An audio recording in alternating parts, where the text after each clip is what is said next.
Ermita, Manila, or they also call it the squatters area. There are many people already live here. The houses is so small and patchwork. It also has a vacant lot and also abandoned car, or they use it parking lot.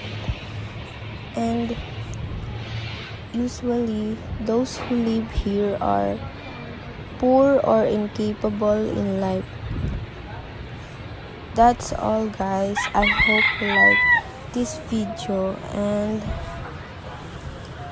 it is the Ermita, Manila. Thank you. God bless.